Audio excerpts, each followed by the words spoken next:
FDs are not safe. Ask any average Indian where he or she puts his savings, 90% will say that it is in bank FDs. Why is it so? They think that it is the safest investment. In fact, it has been so. There is abundant confidence in the minds of people that government will pitch in and bail out if there is any uncertainties. In fact, no one even thinks that there is a threat to their money when they put into FDs. While what is reality is FDs are becoming the riskiest asset, with mounting NPAs and losses getting piled up in the banking system. What if your bank defaults? If your bank defaults, deposits vanish. Does it mean that Indians don't believe on defaults? Yes, we believe. When Westerners believe that defaults can happen, Indians have a strong belief that defaults cannot happen because government will pitch in to bail out the poor man's deposit. It used to be so, my friends. Government was coming out to help banks when they were in default. One such instance was when Global Trust Bank went down in early 2000s, while it will not be continuing. In the last 3 years, government has given more than 2.5 lakh crores to the banks to bail them out of NPAs. Yet, the system is not cleared of the NPAs that the banks are carrying. First signs of frustration or hesitation by the government was the merger of public sector banks. They left it to the bankers to decide whether to collect the dues, reduce expenses, or do whatever you want if you want to survive. A step towards that was selling of IDBI Bank to LIC. IDBI Bank has been carrying an accumulated loss of more than 35,000 crores in its book. How it has been doing business, no one knows. And the net NPAs of IDBI Bank is more than 8% of its assets. Why LIC? Because only LIC has the deep pocket for funds. They have funds which no one asks account for, and they don't have competition on performance. Will LIC come to the rescue of all the banks that will go down? Absolutely not. Very soon, government will let banks die. Soon we will have bank defaults happening in our country. Since after 2009 in the US, there had been 465 banks that have defaulted and closed. When a bank defaults, it gets referred to an undertaker who sells the assets of the banks and pays back its creditors and depositors. And it's paying back deposits, don't think that 100% will get paid. It gets paid to the extent of the insurance cover. After the 2008 financial crisis, deposit insurance cover got increased to $2.5 lakh from $1 lakh in the US. In India, it still remains at rupees 1 lakh per PAN card. That is, if a bank defaults, no matter how much of money you have kept in the bank, deposit guarantee insurance will pay you only 1 lakh. People have already felt the reality of the situation in the PMC bank case. Government has started thinking about increasing the insurance, deposit insurance cover. We have already seen about 8+ lakh crores of NPAs building up in the banking system through the real estate, infrastructure and corporate mismanagement issues, while telecom and discom debt is yet to be added into the NPAs of the banking books, and it can run to a couple of crores now. The recent announcement by the Vodafone Idea that they are okay to let the company go insolvent. This company alone has more than 1 lakh crore of debt to the banks, and upon that, Supreme Court has slapped 40,000 crores of dues on this company. Almost all our banks have exposure to telecom assets. Bharti Airtel is also staring at a challenge of servicing their debt. If the government had to come out and bail out all the NPAs in our system, more than 12 lakh crores have to be dished out. Think of it. Is it going to be possible? The other day, I was telling a friend of mine that FDs are at a very big risk. He was not willing to accept this truth. So much confidence that Indians have on the government that it will bail out any kind of losses. Letting down has not happened in the past and it will not happen in the future.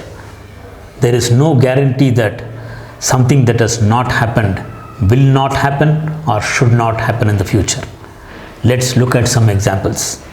Do you know that about 15 years back, if a person was a government employee, not only is his work life secured of income, his entire life on this planet, including his spouse's life, was guaranteed of income. I am talking about pension for government employees. Post 2004, it has become a defined contribution system through NPS. Our past generation will not believe that government employees will not get pension. Now there is no pension. What was not a possibility in those people's mind have become a reality today. It is changed now. Next example. If you are in the 35 to 50 years age group, are you taking care of your parents?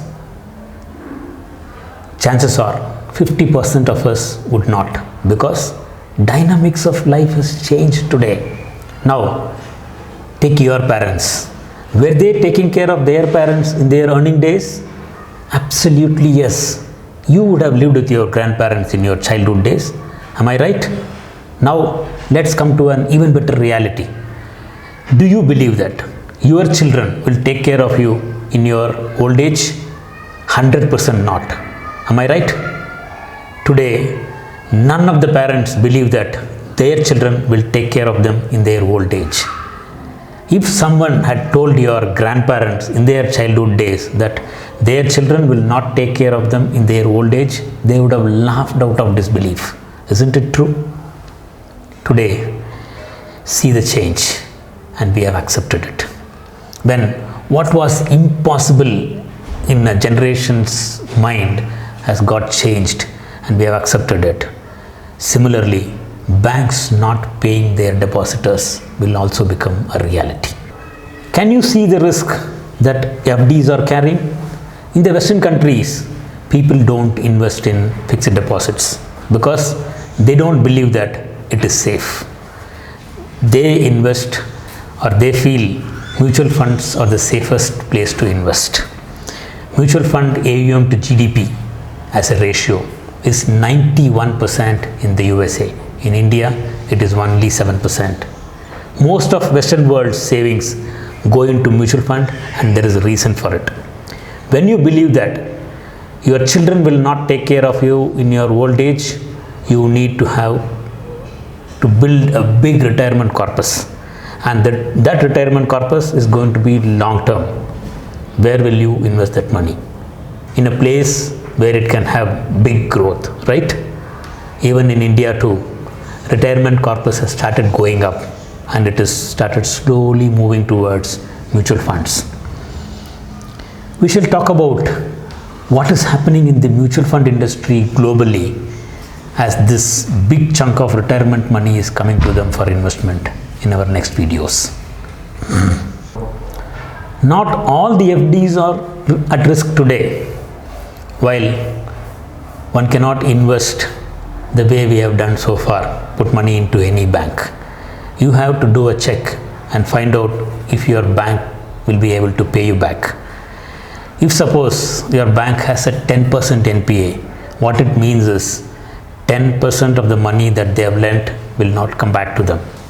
If you had 1,000 rupees FD in that bank, what is the chance that your 1,000 is not part of that 10% NPA? If it is so, whole of your money is gone in the drain. So, don't open your fixed deposit accounts in any bank thinking that government will come and help you. Do a due diligence. See if the bank is safe. Is the bank making profits? Do they have higher NPAs? If so, keep off. Banks like HDFC Bank, Axis Bank, Kotak Mahindra Bank have less than 1% NPAs. Yes Bank, Lakshmi Vilas Bank have more than 8% NPA. Canara Bank has more than 5% NPAs. Even SBI has more than 2% NPAs. Not safe.